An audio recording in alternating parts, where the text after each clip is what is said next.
اعوذ باللہ من الشیطان الرجیم بسم اللہ الرحمن الرحیم الحمدللہ رب العالمین الصلاۃ والسلام علی خیر المبشرین آمین یا رب العالمین۔ بسم اللہ الرحمن الرحیم انما یرید اللہ لیذھب عنکم الرجس اہل البیت ویطہرکم تطہیرا۔ اللہم صلی علی محمد وآل محمد عجل فرجہم اجمعین۔ منتظر چینل کو دیکھنے والے تمام ناظرین کو میں ذاکرہ سائرہ فاطمہ عابدی میری جانب سے سلام ہے۔ اور جیسے کہ تمام ناظرین دیکھ رہے ہیں کہ یہ وہ ایام جہاں ہم دیکھتے ہیں جس میں کہ تمام جہان میں چراغا چل رہا ہے، روشنی ہوئی ہے، اور یہ روشنی اس نور کی یاد دلاتی ہے، وہ نور جو 17 ربیع الاول کو اس کائنات فانی میں ظہور کرتا ہے۔ یہ وہ ایام ہے جسے ایام صدیقہ بھی کہہ سکتے ہیں، ایام مصطفی بھی کہہ سکتے ہیں، ایام رسول بھی کہہ سکتے ہیں، یعنی کہ محمد عربی کی ولادت کائنات کو ان کے نور سے، ان کے ظہور سے منور کر رہی ہے۔ یہ وہ کائنات میں رسول ہے، سید الانبیاء، صادق اور امین نبی، کہ جب اس کی ولادت یعنی ان کی ولادت کو ہم دیکھتے ہیں تو ہم دیکھتے ہیں کہ جب کائنات کا رسول محمد عربی محمد مصطفیٰ صلی اللہ علیہ وسلم اللہم صلی علی محمد وآل محمد دنیا میں ظہور کر رہے ہیں، تو ان کے ظہور کی تاریخ بھی امام جعفر صادق کے ساتھ ہے۔ اور جب اس دنیا سے جا رہے ہیں یعنی مکتب تشیع میں 27 اور 28 تاریخ کو جب ہم رسول اللہ صلی اللہ علیہ وسلم کی شہادت اور امام حسن کی شہادت مناتے ہیں تو ہم دیکھتے ہیں کہ شہادت امام حسن کے ساتھ جو جگر پارہ جناب فاطمہ ہیں، اور ولادت جو ہے امام جعفر صادق کے ساتھ۔ اگر ہم دیکھتے ہیں رسول اللہ صلی اللہ علیہ وسلم اور امام جعفر صادق میں کیا یکسانیت ہے، تو میں یہ کہوں گی مماثلیت ہے، تو میں یہ کہوں گی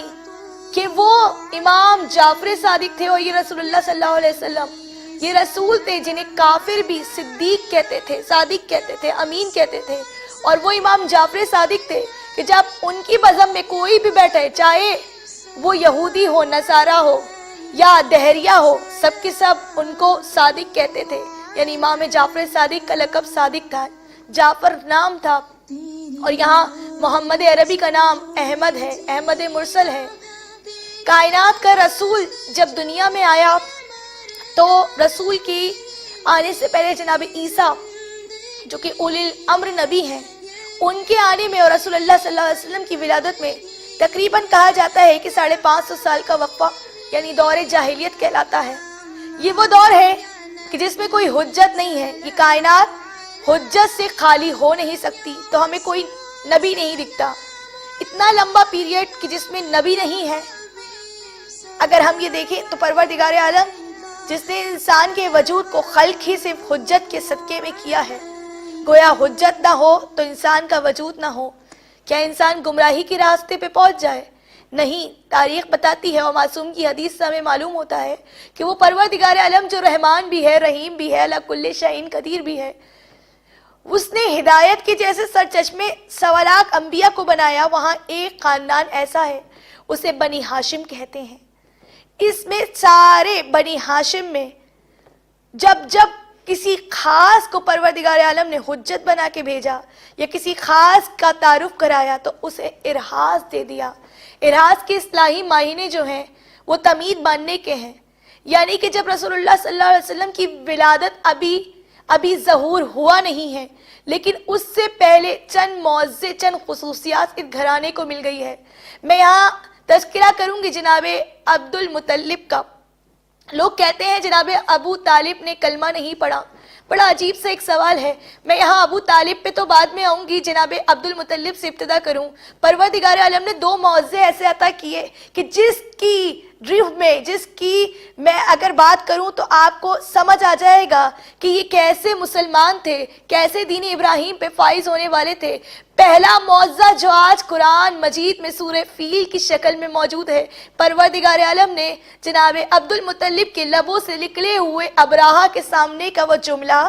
کہ ان اونٹوں کا مالک میں ہوں، جب اس نے ان کے اونٹوں کو قبضے میں لیا تو کہا ان اونٹوں کا مالک میں ہوں اور اس خانہ کعبہ کا مالک خود پروردگار عالم ہے، وہ اس کی حفاظت کرے گا۔ تو کیسی حفاظت کی وہ بتلا دیا۔ یہ جملے عین اس شخص کے جملے ہیں جو توحید کی معرفت رکھتا ہے، خدا شناسی جانتا ہے۔ دوسرا معجزہ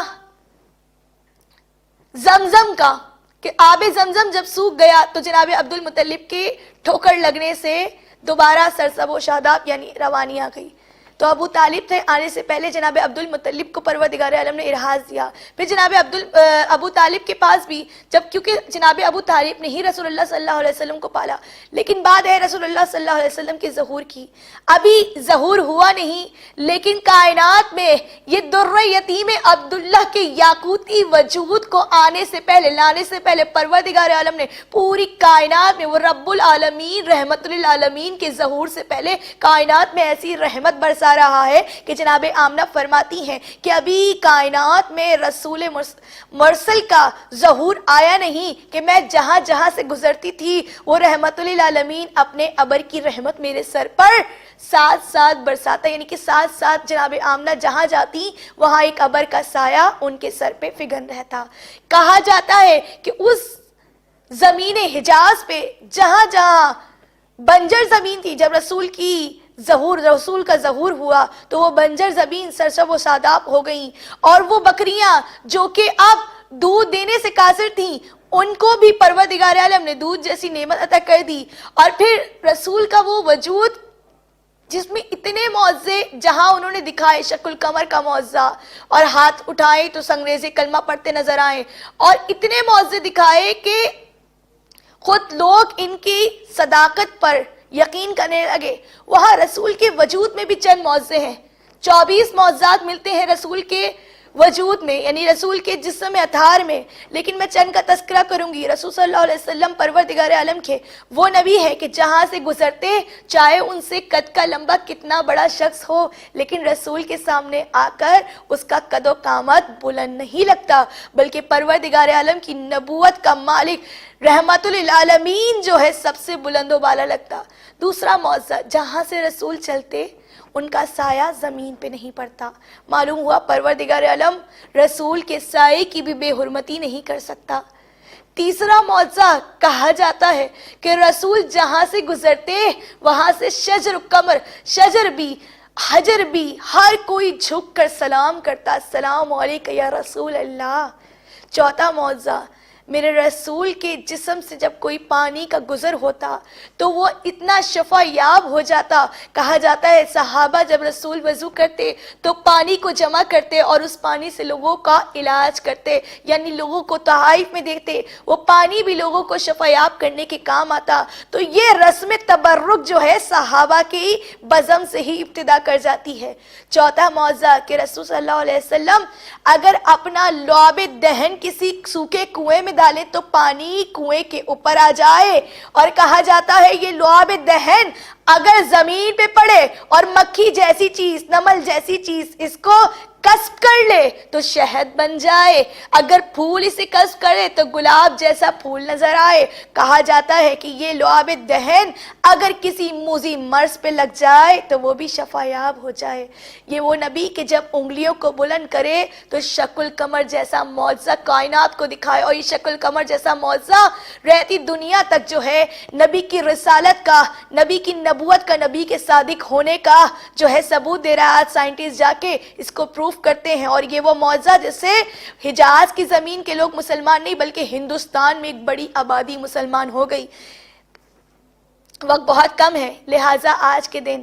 ہم جو ہیں رسول کا ایک اور معجزہ جو 1400 صدیوں سے قائم ہے، ایک کتاب کی شکل میں صامت قرآن ہے، دوسرا وہ جو منتظر آل محمد یعنی قائم آل محمد پردہ غیبت میں ہے، ہم ان کو تہنیت پیش کرتے ہیں رسول صلی اللہ علیہ وسلم کی ولادت پہ اور امام جعفر صادق علیہ السلام کی ولادت پہ. ہمارا لاکھوں درود و سلام ان ہستیوں پہ جو وجہ تخلیق کائنات ہیں.